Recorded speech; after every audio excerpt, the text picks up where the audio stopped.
So ayun na guys, we just celebrated our first year dito sa Maka and nandito tayo sa set. At sa nakikita nyo nga, may hawak ng flower and this is me.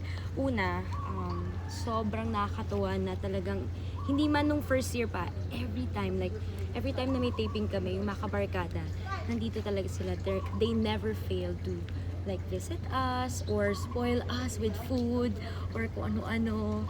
Alam nila kung ano yung mga gusto namin. And I love flowers. So, kanina, may mga pa-food cards sila. Ang daming cake and mga messages lang din. So, just really appreciate them. And I can't believe isang taon na. And sana umabot ng maraming taon pa. But eto, this is so cute. This is me during yung photoshoot for Maka Love Stream.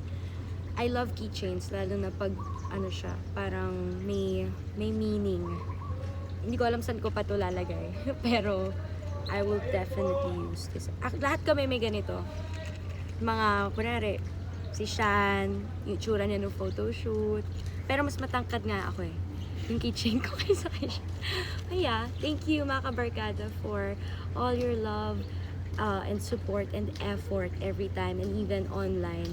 At sana patuloy lang kayo sa pag-support at panonood. Thank you for the flowers.